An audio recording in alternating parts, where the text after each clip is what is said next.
So the Encrypted Affix has been out for roughly about a week. I've done a fair amount of keys with it already. What are my thoughts, especially from a pug point of view? Pretty common question.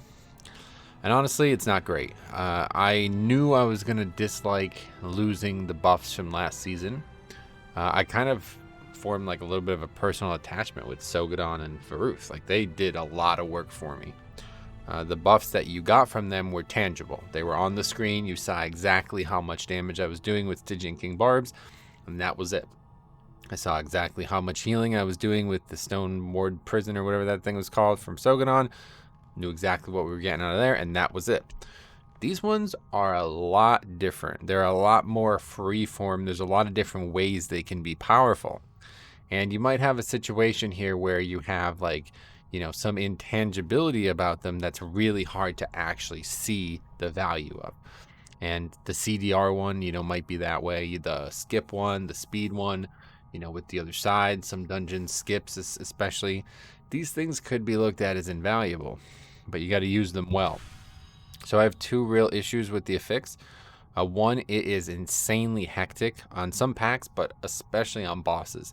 My big issue with the Affix is that pretty much every single boss, the start of it is going to be way, way harder. And, maybe on paper that doesn't sound like that big of a deal, but that's a massive issue because that's usually when everybody's popping all their CDs. And somebody actually brought it up in stream. They said, it must really suck to be like a burst heavy spec, right? Like you're playing a fire mage or maybe even a druid and you're going to basically go nuts for the first 20 seconds of a fight and then you're going to go dormant. Well, those 20 seconds of the fight, you're dealing with the lieutenant, the relics as well. Like, you got a bunch of stuff going on that doesn't necessarily help you kill the boss very easily. And so what I see there is that it's usually distracting our damage a lot. I noticed it the most in Mists, the first boss in Mists, mostly because that first portion of that fight is like an intense DPS race and nobody ever uses their CDs. So it's actually even worse in that case because you're not going to get a lot of good damage anyway there. Everybody's always going to try to go Berserk's mode in the time when you could attack, when you're going to be able to attack the health pool that's doubled or what, you know what I mean, the Ingram Malik guy.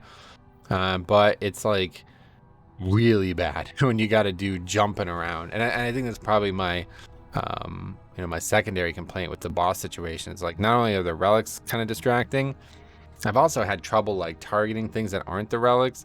I feel like they have like a much bigger hitbox. Like I was trying to target an explosive and I was clicking right on it. I felt like I was clicking right on it and it would not, like it just kept targeting the relic. So I like turned my camera to be able to click it. It's like, I mean, this is a bad week, honestly. Tyrannical bolstering explosive. I don't think this would be the worst week out in the season, but you know what? Maybe it would be a blessing in disguise if it was, because then things will only get better from here. But it's been rough, and the bosses, like I just described there with him, especially when you're taking Vi, and I think like the right choice is to take Vi for bosses, but it's just such a pain to kill. Like, oh my god, is it a pain to kill? And that one seems like the most straightforward, right? Because you know exactly how much damage you're getting from the damage portion of it. That is on the DPS chart.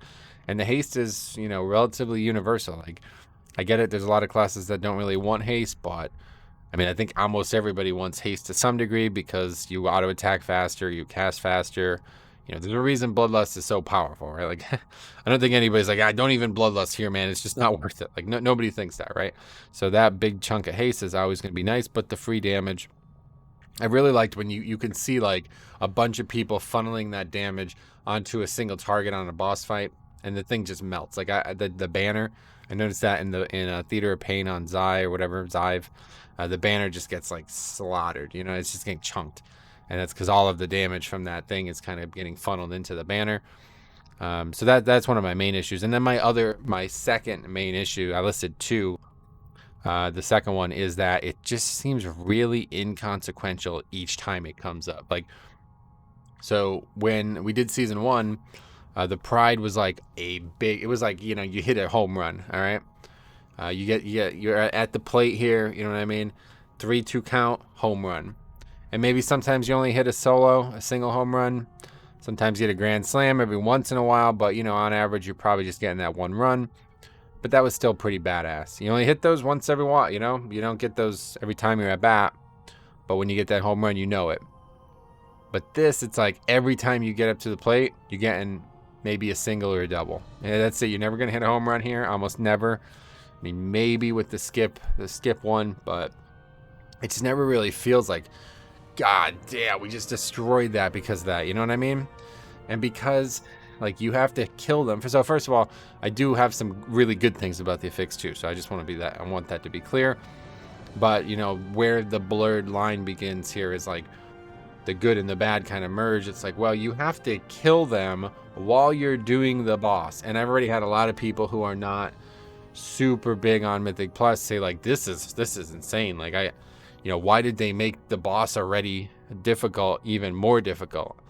And I'm trying to explain, I'm like, oh, but you don't understand, dude. Like, you just do the boss and just move from the one mechanic, or do the one mechanic. Like, that's it, right? The dude shoots you with a laser. That's the Vi guy. The other guy, he does like a frontal smash. I don't even know what deconstruct is. He does something called deconstruct. I don't even know what that is. It must be maybe some AoE damage. But the only thing he seems to do is slam the ground in front of him. Don't get hit by that, which most range are never even close. And then the woe guy just needs to be interrupted. That, like, from what I can tell, that's all they do, right? So it's like, that's really not... I think it just kind of overwhelms people because they're already doing a difficult encounter.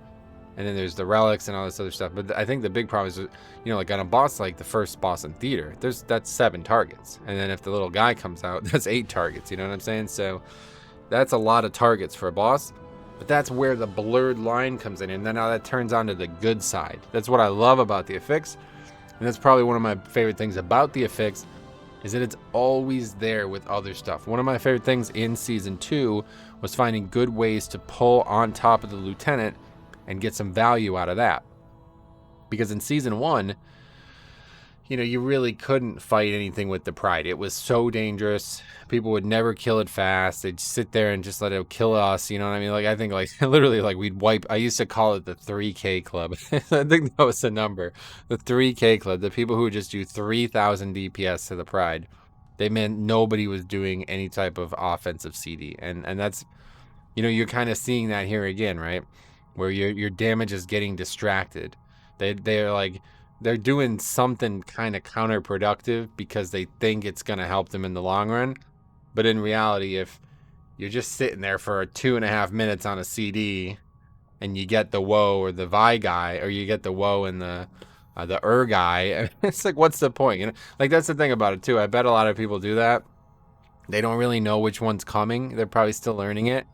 And they're like, huh, okay, I'll save my CDs. It's like, no, dude, this is the whole point of the freaking Affix. But so then, like, that's where, like I said, that line gets blurred, because, like, it's awesome that you're always able to fight this thing with trash or a boss, like, you know, and a boss, it can be really good. Like, I've seen with Bloodlust on the pole and like big CDs on the pole and stuff, guys, this thing dies like instantly. Those relics go down like the Titanic. And then the guy who comes out, he's like, hey, I'm going to shoot you. And he's just dead. I mean, he's just dead. You know what I mean? It's crazy. And that's really nice. But I just don't really know. My question is, like, I have to actually, like, measure this. I have to take a look at footage. How much health do those things actually have? And how much do they gain per key? Because I'm wondering about this, like, you know, are we actually getting an offset here? Like, are we sure that we're gaining damage? I feel like there's some times when the answer is no. Like, there's times when you can just tell that people are wasting so much damage on those dudes, and then they're getting the buff, and it's like, well, you wasted like 30 seconds killing the dude jumping all around and shooting laser beams at you like it's freaking laser tag, you know what I mean? When you're 16 years old, all of a sudden it's dead, and you don't have any of your CDs up anymore. You know, now you're attacking the boss, but you don't have your CDs up, your potion's gone. You know, and now all you have is a 15% haste buff and a damage proc. It's like, I don't, like, did we gain damage there? Not sure we did. So I do think that this Affix is probably actually, it has the potential to be the one that's the most optimized, but it can easily be the one that's the least optimized of the 3 seasons in Shadowlands.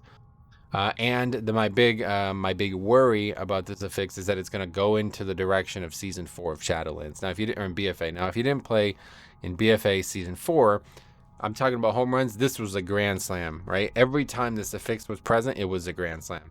And there was some cool ones too. Like they had names and they were neat. And I like the tank breaker one and the spider. They were cool. You know what I mean? But it was no, like, that was like the first one that actually gave you something. In season 3 of BFA, famously, it was horrible. It was like an awful experience. It was only dangerous. Everything prior to that was just only dangerous. And then they finally started making affixes that were dangerous, but they would give you something for doing them. And season 4 was the first one. So you got this massive like ability to just go anywhere in the dungeon. It basically took you to another realm, and you could take the affix anywhere you wanted. You could go from one side of the dungeon all the way to the other side. And when you killed it, it would drop a portal. And you'd click that portal and you'd be back in the reality of the dungeon. So you could effectively skip, and I did this when I was like soloing stuff, you could skip the entire dungeon if you wanted. 100%. If the dungeon allowed for this type of thing, you could run from one end to the other end. And it was exacerbated by snapping. In BFA, it was super prevalent. You'd be able to like just jump and the mob would snap to you at times. Jump on a rock and he would snap to you. Sometimes you just snap to you because you were so far away, and then you just kill me because I'm like, hey, stupid idiot, you dumbass over there. Oh my God, he's here punching me. You know what I mean? And it's like, ugh, like it was bad. But it was good because every time you use that well, you hit a grand slam. You just skipped something major. You made a big play with it. And then the fucking nonsense started with pugging. It was like by the end of the season, people were like, here's what you're going to do. You're going to take the spider to this guy, to the blob, and then we're going to use the blob's portal, and we're going to go back in the spider's portal, and we're going to run back to the other dungeon. It's like, what are you doing? Like, there's super overcomplicating things to the point where it was like, it just was not fun. Like, it was awesome, and then they made it unfun, where people were just like, this is a shit route. You got to do this route. You got to skip 17 things and then go backwards 3 things and then push forward 4 more things. It's like, I'm not here for that. I'm just not interested in that. Honestly, you want to do that in groups when you're in Discord? Hey, go for it, man. But, I thought we had pretty much, everything mastered at the end of a long BFA. BFA was a long expansion. Wasn't always the most fun. Keys were some really bad keys in BFA, in my opinion. And I was not in for that. Let's put it that way. I was not ready. That just killed me. It was the start of a bad time for me in Mythic Plus, and I really worry the same thing is going to happen with this affix. And I'm going to tell you why. Because I think as the season progresses, now, so if you haven't followed really the scene in general, but in Shadowlands 2, people are like really bent out of shape about like very minor upgrade type things. Like, I think the best example I can give that's not minor, and I'm sure it helps a lot, is in the other side. Okay, so in the other side, you can pull a lot. Like Ardenweald is like very accessible trash count, relatively easy mobs, very pullable. Like there's no real mechanics, so you can get a lot of count there for free. End up spending like 15 minutes in there, and you just get the whole dungeon's worth of count. And then you could pull off other skips, right? So one of the common ones is that you get a lot of count there, and you just skip the entirety of Mechagon Wing. Well, guess what? Now that's really easy to do with this affix. I was really hesitant to do it because I had heard that it was very easy to fail it. And frankly, that keys timer was not that tight in my eyes. So, maybe, I don't know how much time we saved. Even if we saved like 50% of the time it took us to kill both trash, comparing side by side, what do we save? Like a minute and a half? You know what I mean? It's like, okay, well, if there's a 50% more chance of wiping and disbanding the key, then I'm not in for that. You know what I mean? Let's just do it. And, if we missed the dungeon by 40 seconds, then sure, it must have been the route. I'll take blame, But that's almost never the case in Pugging. You never do that. You never get to the end of the dungeon and have 0 deaths and be like, yeah, we just didn't do the right route. Like, it just doesn't ever happen. And so that was why Season 4 was so frustrating. And that mentality is what makes Pugging frustrating at times, because it's like people just want to do stupid shit that it's like, dude, I'm just not ready for that. You know what I'm saying? Like, just let me run my game. Let me swing my swing, as they say, and I'll do my best, and we'll probably be fine. I doubt I'll be the limiting reagent in terms of that. So I can see this happening again. And, the Motherlode, well, that's funny because it used to happen in Motherlode too. But the example of the other side I'm thinking of, it's like, oh, we can easily do that. And then here comes my big problem with this affix. What happens if you put all your eggs in that basket and they don't kill the woe relic? It's like, you fucked. Like, that's it, right? Like, I mean, now you're done. Now you got to scramble and make a play. And it's just like, I don't know, these overcomplicated skips that sound, honestly, this is like not, so this sounds like it's going to be really good for like skipping a large swath, right? And that could be why the other side ends up becoming a much better key this season because of that. But what I'm trying to say here is I just really don't want to make routes. I feel like no incentive towards it. I don't want to make routes that encourage you to skip like that. I just don't want to do it because it's so volatile. It's not like you just click on the woe relic and you're like, that's the guy, we're getting him today. You know, it's like with the Varuth affix, you just pick, you know, Stygian King Barbs and you have that. But with the woe relic, you have to actually kill it. And you can't even get these guys to not like pull threat and die. You know what I mean? Like, how am I going to convince these guys that we should do this? Or we should not do this? That was the thing that frustrated me on stream just the other day. We literally in halls, there's the second boss, the pack after the second boss, the pack after that, and the third boss, and they all have the relics. And all 4 of them, they spawn the woe guy. And at first I was like, hey, thanks, man. I could use the 15% damage reduction or whatever. And then it's like, oh, we're actually going to downgrade this key because you idiots can't kill the right guy. So we just gave up like a friggin' massive DPS boost over 4 consecutive packs. Like, I get it. It's early in the season. People are still learning. But honestly, this is just not a great Pug affix. And, you know, I didn't really think Pride worked out very well. But from the tank perspective, I think it worked out excellent. Yeah, I get it. Some people could do dumb shit and pull, like, for you. But to me, that's like a win-win situation. Because now I get to just say, hey, you're the idiot. I can't possibly be taking blame for this. You ruined the route on your own. It's your responsibility that this failed. You know what I mean? Now, in this case, like, I guess my big complaint is that I just can't kill that thing fast enough. Like, if I want the woe to die, I don't really have anything I can do about that. You know, I could auto attack it, but if these DPS are like, we must get Vi, he is my mortal enemy, I must charge at him and swing my weapons. You know what I mean? It's like, I can't stop them. There's nothing I can do about that. And I get it, you know, that's Pugging in a nutshell, but it's fucked. It's really bad. And I think, like, right now, I'm going to say I'm probably not going to make any actual routes that require that. We'll see as the time goes on. It might be the opposite. It might be that everybody, and I've already had some people being like, yo, dude, you don't get how good 150% move speed is. And I think, you know, I'm a lot of my mindset on that, it's like, you're trying to convince me to skip stuff. That's what I'm thinking, like, no, I don't want to skip that stuff, man. Like, they're like, you can just run. You can run so far. You have no idea how far you can get when you're in stealth going 150% move speed. And I'm like, I don't really care. There's nowhere to go. I'm not going anywhere with it. But it's really fast. Like, you're really fast. So it's almost like maybe we should go somewhere with it. Like, find a place to go. You know what I mean? And so if that becomes the meta, I'll be a lot more interested.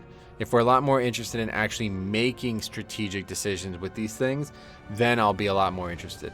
But right now, it's like, you can't even get people to agree on what relics to fight. You know what I mean? Like, for DPS. And I'm not really sure how I feel about it either. For what I saw, like, it seems like really good idea to just kill which is the CDR one, whenever you're fighting trash. And the added benefit of that is the healer will never be out of mana. If you just do that on every trash pack that it's up for, the healer will be 100% mana the whole time. And I know, especially people who play DPS, like, you don't even care about the tank, so why would you care about the healer? But it's way more important than you'd think. Because sometimes the healer doesn't need the mana, right? Like, you might think that. But the healer could always use the mana. And at least the healer that I've played the most, Holy Pally, it's like, if I am worried about mana, I have to choose how I play differently. Like, you can't just spam defense, or you can't just spam offense the whole time. You're going to go out of mana. You can't just heal, you know, wildly. You can't just focus on offense and heal, spot heal. Like, you're going to go out of mana doing this. So, like, you have to start being more conservative with what you're doing. But it's like, if I just know that I can't possibly run out of mana in this dungeon, then I'm going to be able to do a lot more work. And it's the same thing with tanking. You know what I mean? Like, if I know I can get Dancing Rune Weapon up extra times every single pack, I can do so much better. Like, it's going to be so much easier, and especially once a tier set comes out. So to me, it's like that's the big benefit of that is like he just stands there. That dude, he just stands. I mean, he's just a clown. I mean, I don't know who he thinks he is, but he's not who he thinks he is. Do you get what I'm saying? Because I don't. But yeah, he just stands there. He doesn't do anything. You just move out of a frontal every once in a while. The other dude's like trying to be like some cybernetic, like year 4000 hunter. You know, the dude's like blinking around. He's like a mage plus a hunter, and that should conjure all the imagery you need. Yeah, he's annoying. Let's put it that way. It's very hard to kill. Distracts the DPS a lot. So even though I think is a really good option, on trash, I do think Vi is the option on bosses, because the way I look at it, it's like, are we going to get another CD usage by attacking I mean, I don't know. That the answer is yes, right?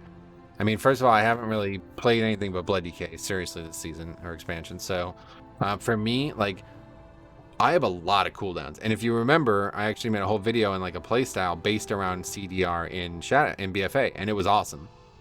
But that was because it was awesome for the entire dungeon. For a single boss, there's almost no... there was actually one in Motherlode, ironically. But that was it. That was the only boss that having good CDR was useful on. And it's the same way in Shadowlands. I mean, things like Taunt and Death Grip, every once in a while you might need those to come up more frequently, I guess. I don't... but you can't get any value out of having 2 Death and Decays down. That's not possible. It just... the second one overrides the first one. It's good for Red Thirst, which is obviously awesome for Blood DK. But we're fighting a boss. Like, it's very unlikely that I need defense. The only thing that it helps me on is Dancing Rune Weapon, and I'm not really sure I even need that. But Dancing Rune Weapon is just not really... like, I think the set bonus is going to overpower the Affix 10-1. It doesn't help with trinkets. It doesn't seem to work with trinkets or potions or anything like that. So that's not... I just don't really gain any offense. So I feel like if I don't, then it's probably the case for a lot of other classes. But I do hear a lot of Chiron players talking about Mechanicos being really good, because if you use the Mechanicos like trait element during that CDR window, it actually is 200% like better.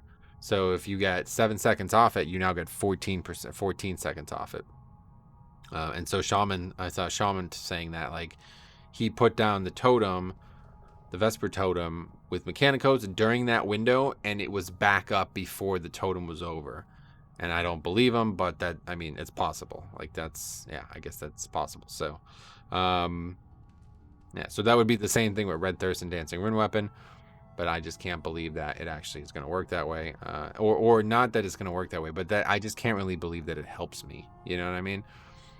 Whereas I know 15% haste. First of all, 15% haste gets me better Red Thirst anyway. And I guess that's it. But yeah, haste is just better. Haste is just really good for Blood DK. And obviously the free damage. I think that's just better. It's more stable, but it's just such a pain to kill that guy. So let me know what you're thinking. I'm thinking that this Affix is cool. My favorite thing about it is that it's very present. And I think like I was saying, like, each individual time you get this Affix, unlikely to make a big play. Maybe you get a bunt, maybe you lay a bunt down the third baseline. Maybe you go on strike for the whole season. You don't even play a game because you're fucking... Anyway, that's a different story. But yeah, no, you don't really make that big play with it every time you get it, like you did with Pride, or even like you could have done with like Varuth and stuff, but over the course of the dungeon, if you use it well and you make good impact with it, minor impact with it every time, just kind of trade, you win the trade every time with this thing, it's gonna add up. And I can already see that, because we are struggling to make timers. Like, I'm watching groups that are doing the same DPS they did last season, struggling, okay? And so I don't believe for a second that these keys aren't considerably harder than anybody expected them to be. And the only thing keeping us in this race is this Affix.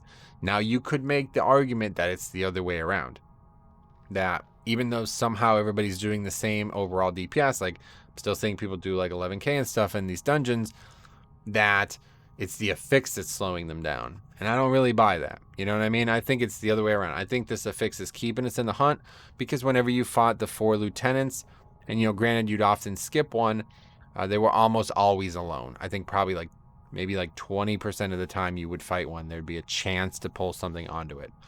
But almost always alone. And usually I would only ever really skip one, maybe every other dungeon. It's like probably like 3 dungeons I could think of. Halls, spires. I don't know. I'm not really sure what other dungeons, to be honest. But yeah. Anyway, I don't really know how it's going to shake out. I hope that it'll be more, encourage more creativity. But I imagine it probably, it could go in a bad direction. So I just hope it doesn't. But yeah, I think as long as we have, you know, the right mindset moving forward with it, it can be a really cool fix. So let me know what you think. I'm really interested in hearing your thoughts on this.